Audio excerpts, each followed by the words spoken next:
마르고 포도 열매가 없으며. 어디 나오는 거예요? 하박국이 나오는 거예요. 하박국이 또 어디냐 물으면 곤란합니다. 무화과 나무 하면 잘 나오잖아요. 하박국 선지자가 감사해 난 구원의 하나님을 인하여 기뻐하리로다 이렇게 시작할 때 무화과 나무가 나와요. 그러니까 우리가 보면 이 무화과 나무와 이스라엘, 무화과 나무와 중동 지방은 가까운 거구나. 뭔지 모르겠으나 무화과 나무가 어떻게 생긴지 모르겠으나 가깝구나라는 걸 알 수가 있지요. 그렇지요? 무화과 나무를 보신 분 계세요? 무화과 열매 요즘에 한국에 나와요. 이렇게. 저도 뭐 친구 집에 친구 목사님 집에 가니까 이렇게 뭐가 있길래 이게 뭐야? 이게 막 생기고 넣어보니까 속 물컹물컹한 게 뭐지? 이게 무화과에서 그래? 다시 먹었어요. 맛있는 갑자기 맛있다는 생각이 들었어요. 무화과 쉽게 요즘에 열매를 볼 수는 있습니다. 무화과 나무는 낙엽과입니다. 낙엽수처럼 한데 손바닥만하게 되어 있어요. 이 이파리가. 그리고 이것은 이 이파리는 약재로 쓰입니다. 중동 지방에서 2000년 전으로 시계를 돌리면 그 전으로 또 시계를 돌리게 되면 의학이 발달하지 않았기 때문에 이 이파리를 끓여서 약으로 쓰거나 붙이거나 다친 곳에 환부에다가 붙이는 연고 대용으로 쓰거나 아니면 끓여서 약을 먹는 약재로 쓰였습니다. 그리고 이 과실은 여러분들이 요즘에 이제 무화과나무 쉽게 볼 수 있겠지만 맛있어요. 먹는 거죠. 근데 그 무화과는 1년에 2번 정도 수확을 합니다. 첫 번째가 이른 수확기인데 5월에서 6월에 한 번 수확을 하고 그리고 8월에서 9월 두 번째 수확을 해요.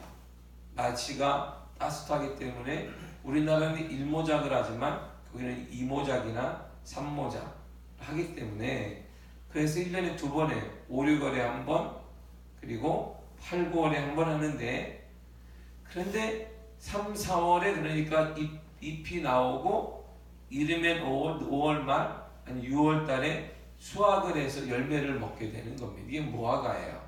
근데 오늘 이 현재 시간이 언제냐면 이 무화과를 예수님이 저주한 시간이 예루살렘에 입성하며 이 6월절에 가까운 시간입니다.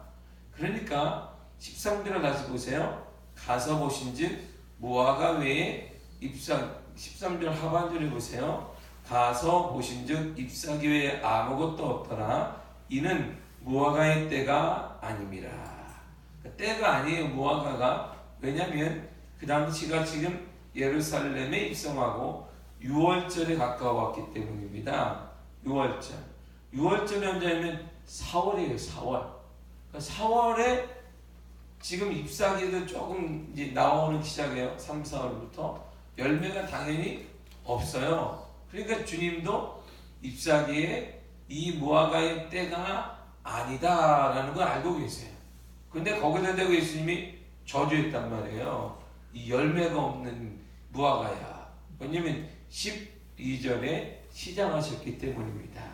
그렇다면 이렇게 생각할 수 있어요. 주님도 승질이 좀 있으신가 보다. 남편들 막 이렇게 하다 보면 밥 줘. 배고픈데 늦게 좀 밥부산에서 뭐 하는 거야? 밥을 안 주는데 얼마나 배고픈데. 용감한 사람이 우리 교회는 몇 분 계신 것 같아요. 우리 교회 와서 깜짝 놀라고 저런 용감한 분들이 아직도 살아 계시구나. 박물관에만 계신 줄 알았더니 아직도 살아 계시고 그러면 안 되잖아요. 주는 대로 먹고 없으면 기다려야 돼요. 처분을 기다려야 되는데 밥 주고 승질을 막 내는 우리 남자 성도들을 보면서 박물관에만 계셔야 될 분들이 살아있다는 놀라운 사실을 제가 알게 됩니다. 자, 이에 대한 예수님의 생각을 보세요. 자, 무화과 때가 아니다? 알았어요. 주님도 알아요. 13절 하반절에 보니까. 그러나 무화과의 특성을 먼저 알면은 이해가 쉽습니다.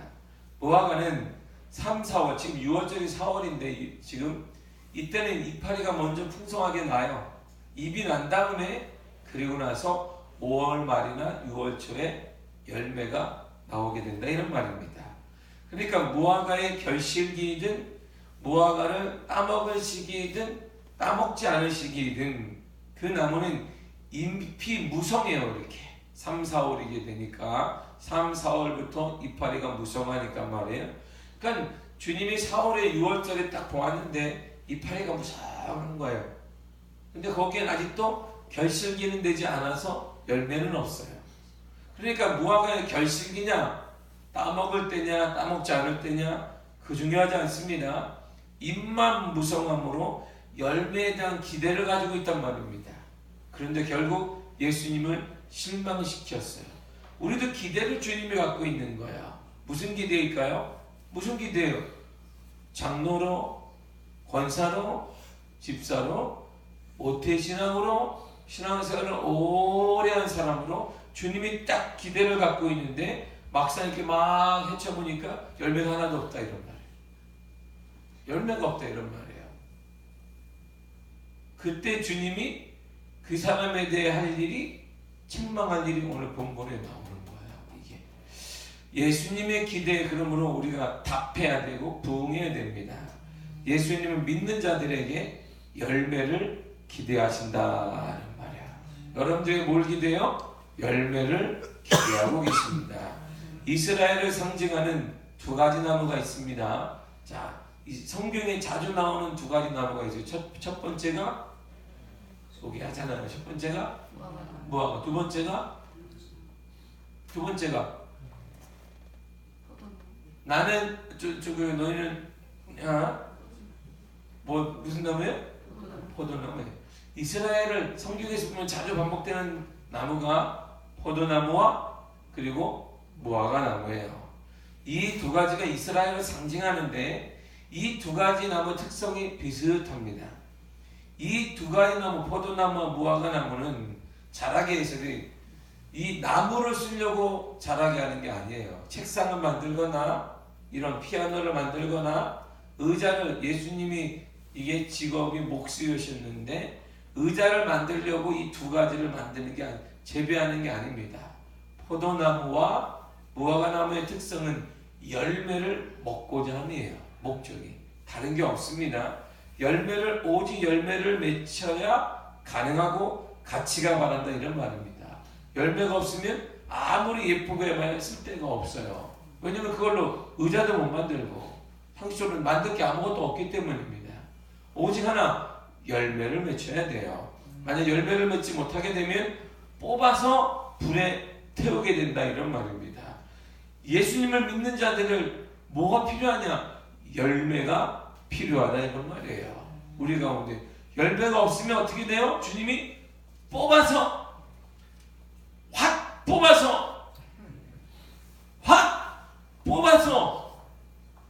뭐가 있어야 된다 그러니까 열매가 있어야 된다 이런 말이에요. 열매가 예수를 처음 믿든 1년이든 10년이든 주님은 모든 믿는 자들에게 뭘 기대하시냐? 열매를 기대하신다 이런 말이에요. 할렐루야. 열매를 기대하십니다. 열매를 기대하세요. 그래서 세 가족이 안 믿는 사람이 예수를 모르는 사람이 예수 믿게 되면 전도할 게 주위에 되게 많은 거예요. 권사님의 신앙생활을 오래 하다 보면 주위에 누구만 있어요? 물론 그렇지 않은 사람은 회개해야 되지만 다 신앙이 권사님이랑 친구 제 주위의 친구들이 누구냐면 목사야. 다 이 친구도 여기도 목사님 여기도 다 친구가 그래 마음 편하잖아요. 이렇게 얘기를 한단 말이에요. 전도할 사람이 주위를 딱 보면 다 전도가 됐네. 다. 근데 안 믿는 사람은요, 한 사람이 딱 오면 그 주위에 놀라운 일이 벌어져. 다 안 믿어. 그래서 이게 고구마 전도가 이렇게 나오게 뭐냐면 하나를 쭉 빼니까 주렁주렁 달려있는 거예요. 이렇게. 할렐루야. 할렐루야. 놀라운 일입니다. 여러분들 주위에가 안 믿는 사람이 있거든. 관심을 많이 가지시기를 바랍니다. 저 사람은 안 믿고 나는 믿고 이랬다가 우리도 주님이 너는 저쪽 나는 이쪽 이렇게 주님이 우리 평가할 수가 있으므로 우리에게 열매를 기대한 전도의 열매, 헌신의 열매, 기타 열매를 사랑의 열매, 용서의 열매, 기타 열매를 주님 우리에게 기대하신다 이런 말이에요. 예수님이 무화과나무로서 열매를 기대하신 이유는 딱 하나예요. 잎이 무성했기 때문이에요. 3, 4월이니까 잎이 무성해요. 잎이 무성하다는 것은 열매를 맺고 있다는 표시랑 똑같습니다. 그게 바로 무화과의 특성이에요. 잎이 무성한 무화과나무는 반드시 열매가 맺어 있어야 한다 이런 말입니다. 잎이 이렇게 무성하다는 것은 열매가 있어야 돼요. 여러분 신앙생활을 오래 했다는 것은 오래 한 걸 자랑할 게 아니라 오래 할수록 열매가 많아야 된다 이런 말입니다. 장로가 되고 권사가 되고 안수입사가 되고 모태신앙이 되고 신앙생활가 오래된 것은 처음 믿는 사람부터 열매가 많이 있어야 되더라 이런 말이에요. 그걸 주님 우리에게 보고 있는 거예요. 그걸 주님 우리에게 딱 원하시는 것입니다. 신앙생활은 그리고 1년 한 사람보다 10년 한 사람이 열매가 더 많아야 되고 10년 한 사람보다 20년, 30년 한 사람이 많아야 되고 그들보다 못된 신앙이 더 많아야 된다 이런 말이에요. 근데 입만 푸석하고 오래되고 지푸는 딱 큰데 막상 막 헤쳐보니까 열매가 하나도 없어요. 그럼 어떻게 되는 거예요? 주님이 확 뽑는다 이런 말이에요. 뽑아서 태우게 된다 이런 말이에요. 태우게 되니까 이 태워진 나무를 다시 확 심었어요. 열매를 자라겠어요? 안 자라겠어요? 열매가 자라요? 안 자라요? 불이 나오니까 태우고 한참 타고 있는데 그걸 뭉뭉 타고 있는데 뽑아가지고 확 치면 어떻게 되겠어요? 이게 어떻게 되겠어요? 뿌리가 지금 막 다 타버렸는데 소용없다 이런 말이에요. 혹시 우리 인생이 이런 거예요. 신앙에서 오래 했는데도 불구하고 열매가 지금 나름대로는 없다. 근데 열매가 없을 리는 없어요. 할렐루야. 열매가 없을 리가 없습니다. 주님은 지금 열매를 기대하십니다.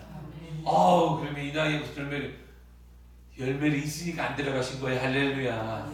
열매가 없으면 주님이 열매를 맺으라고 저쪽 데려갔어요. 아직 이 땅에 사는 것은 열매를 맺을 기회가 있다고 보신 것입니다. 열매를 맺으신 자를 축복합니다. 그렇다면 그에 맞는 열매를, 여러분들에 맞는 열매를 맺어야 돼요. 직분에 맞는 열매를 맺어야 돼요. 신앙 연수에 맞는 열매를 맺어야 되는 것입니다. 마태복음 7장 2절에 세 번의 성경이 이렇게 되어 있어요. 그러므로 너희는 그 열매를 보고 그 사람들을 알아야 한다. 그 사람들을 아는 비결이 뭐냐? 열매를 보아라 그랬습니다. 그 직분에 충성하고 있는가 뭐를 보면 어떻게 할 수 있냐? 열매를 보아라 그랬습니다. 그 열매가 어떤 열매를 말하는 거예요? 열매가 나오는데 열매가 나와요. 갈라디아에서 나옵니다. 어떤 열매를 말하는 거예요? 갈라디아에서는 성경이 이렇게 딱딱딱딱 이렇게 물려 성경을 이렇게 따로 되는 게 아니라 이렇게 막 이렇게 물려 있단 말이에요. 어떤 열매를 말하는 거? 갈라디아에서 나오는 성령의 몇 가지 열매? 9가지 열매예요. 그 신약 성경을 쭉 보니까 열매가 몇 개 나오는지 몇 가지 나올까? 27가지가 나와요. 성경은 이렇게 따로 떨어져 있지 않고 옷을 이렇게 해서 막 하듯이 하나를 쭉 풀면 쭈르르르 펼쳐야 돼. 성경이 다 이렇게 맞물려 있어요. 열매가 바로 성령의 9가지 열매를 말해요. 그 열매를 보면 그 사람을 알 수 있어요. 다시 말해 그 사람을 알기 위해서는 그 직분자를 알기 위해서는 뭐를 봐라? 열매를 보아라 이런 말이에요. 가정에서의 열매를 보고 삶에서의 열매를 보고 대인관계 열매를 보고 옆 사람과 열매를 보아라 이런 말입니다. 그래서 요즘에 직장생활 할 때 직장 상사들이 가장 무서워하는 게 뭐냐면 대기업에서 하는 일이 그거예요. 고가 좀 사람 평가할 때 누가 쓰는 거 밑에 있는 사람들이 쓰는 게 있어요. 고가 점수를 쓸 때. 네, 예전에 그냥 위에 사람 사장이 너 승진 이러면서 지금은 안 그래요. 밑에 있는 사람들 써요. 이 사람의 인격이 어떻고 그 평가에 다 들어가요. 그걸 다 고려해서 그 사람 올려요. 뭘 말하는 거예요? 대인관계의 열매를 말한다 이런 말입니다. 그리스도인들은 이런 열매가 좋아야 돼요. 그래야 전도가 되어져, 그래야 역사가 나타나고, 그래야 은혜가 나타나게 되는 것입니다. 그 전제는 뭐냐? 손해를 보면 가능해요. 내가 손해를 보고 내가 희생하면 가능하다 이런 말입니다. 내가 손해보지 희생하지 않으려고 하니까 계속 문제가 생기는 것이, 사람과의 대관계에서 가장 잘 되는 사람은 내가 손해보면 됩니다. 할렐루야. 이런 열매가 있어야 돼. 열매. 전도의 열매를 간절히 축복합니다. 2017년도가 지금 지났어요. 지나가고 있습니다. 손을 들지 마세요. 손지 마세요. 자, 전도하신 분,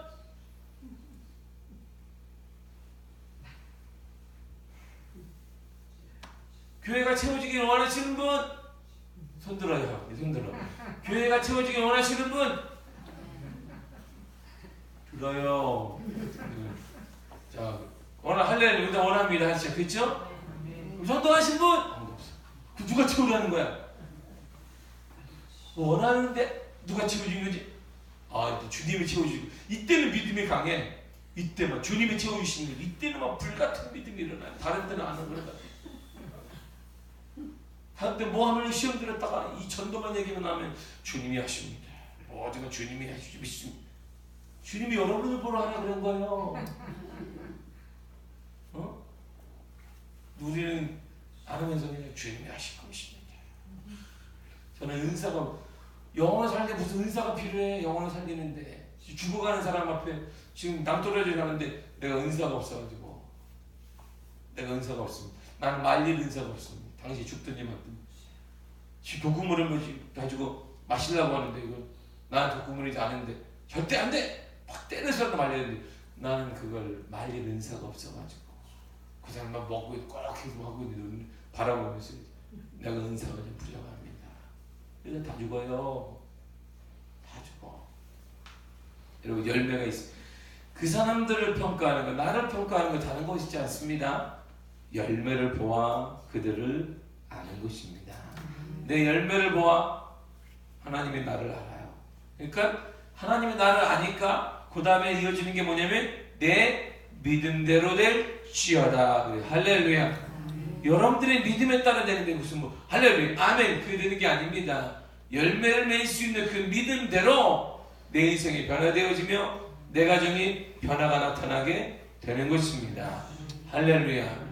여러분들의 그 믿음에 따라 말해요. 그 믿음은 한순간에 숨겨지는 게 아니고 아멘 몇 번에 되는 것이 아닙니다. 삶의 열매를 말하는 거예요. 열매를 맺을 수 있는 그 믿음대로 되기를 간절히 축복합니다. 2017년 마무리를 잘 하시고, 기도로 큰 일이 있을 때마다 기도로 마무리하고 기도로 시작하시고, 그래야만 또 2018년도에는 여러분들의 직분에 맞는, 여러분들의 신앙연수에 맞는, 여러분들의 가정에서의 그 가장으로서의 맞는, 어른으로서의 맞는 그 역할을 감당해야 하는 것입니다. 이 사회를 보세요. 자신의 어른이 없게 되면, 아이가 아이 역할을 못하고 어른이 어른 역할을 못하게 되면 이 사회가 지금 삐그덕거리는 것입니다. 자신에 맞는 역할을 해야 돼요. 여러분들이 가정에서의 역할, 믿음의 역할, 사회에서의 역할, 교회에서의 역할을 잘 감당하시기를 축복합니다. 할렐루야. 그럴 때 하나님의 풍성한 은혜를 2018년도 여러분들의 가정에, 여러분들의 자녀들에게, 우리 미아교회에 넘치게 될 줄 믿습니다. 기도하겠습니다. 하나님 감사합니다.